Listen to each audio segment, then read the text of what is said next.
অসম আত্মনিৰ্ভৰ আঁচনিৰ পইচা পাম বুলি মই ভাবিছিলোঁ, কাৰণ এইকাৰণে ভাবিছিলোঁ মই এপ্লাই কৰিছিলোঁ অসম আত্মনিৰ্ভৰ আঁচনিত, কিন্তু 30,000ৰ ভিতৰত মই চিলেকশ্যন নহ'লোঁ। চিলেকশ্যন হ'বলগীয়া মানুহখিনি হৈয়ে গ'ল। মোৰ লগৰ ল'ৰা বহুত আছে, তাৰে ভিতৰত 2-3জন চিলেকশ্যন হৈছে। সিহঁতৰ কেনেকৈ চিলেকশ্যন হ'ল, কেনেকৈ মেছেজ আহিলে, মই সকলো কথা এই ভিডিঅ'টোত আপোনালোকক জনাম। আৰু মোৰো বেয়া লাগিছে, মই যে চিলেকশ্যন নহ'লোঁ, হয়তো আপুনিও চিলেকশ্যন নহ'ব পাৰে। আপুনি কিহৰ কাৰণে চিলেকশ্যন হোৱা নাই A to Z এই ভিডিঅ'টোত মই আপোনালোকক জনাই দিম আজি। আপোনালোকে ভিডিঅ'টো স্কিপ নকৰে শেষলৈকে চাব। আৰু মোৰ ভিডিঅ'টোত যদি কোনোবা নতুনকৈ চাই আছে, আপুনি প্লিজ চেনেলটো ছাবস্ক্ৰাইব কৰি ৰাখিব।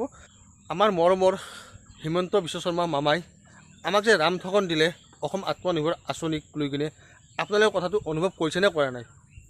পোনপ্ৰথমতে আপোনালোকে মোক সেইটো এনচাৰ দিয়ক যে 1 লাখ যুৱক যুৱতীক নিযুক্তি দিম বুলি কৈ 1 লাখ টকা দিম বুলি কৈছিলে, কিন্তু শেষত গৈ কিনে উল্টি মাৰি যে ক'লে যে 30,000 যুৱক যুৱতীকে পইচা দিম।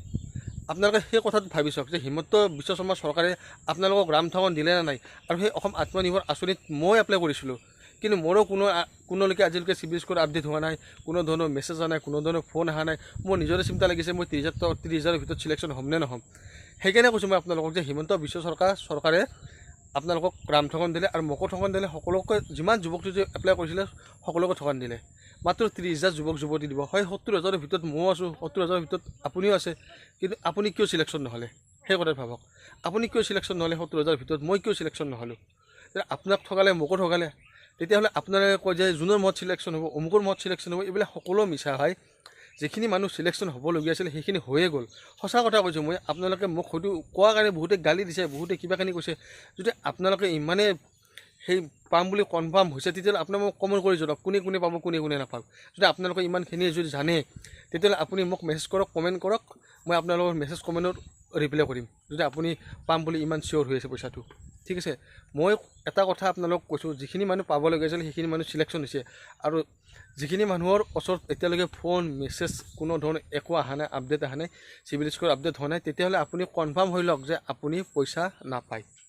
ঠিক আছে, আপুনি কনফাৰ্ম হৈ লওক যে আপুনি পইচা নাপায়। ঠিক আছে, মই এইকাৰণে কৈছোঁ কথাটো, মোৰ সেইখিনি কথা মানে গম পোৱা গৈছে অলৰেডি। আৰু মই আগতেও ভিডিঅ' বনাই আছোঁ, আপোনালোকৰ কথাখিনি কৈয়ে আছোঁ, কিন্তু আপোনালোকে কথাটো বুজি নাপায়। আৰু বহুতে উল্টা প্ৰশ্ন মোকে সোধেগৈ, ফাল্টু ভিডিঅ' বনাইছা, অমুক ভিডিঅ' বনাইছা। আৰু ফাইন, ভাল ভিডিঅ' বনাইছা যদি তয়ে কৈছোঁ মোক। মই কথা ক'বলৈ সেইটো। আপুনি কওক, যদি আপুনি পইচা পাইছে তেতিয়াহ'লে মোক এনচাৰটো দিয়ক। আপুনি কমেণ্ট কৰক যে মই পইচা পাইছোঁ, মই চিভিল স্ক'ৰ আপডেট হৈছে, মই পইচা পাম 100% চিয়'ৰ।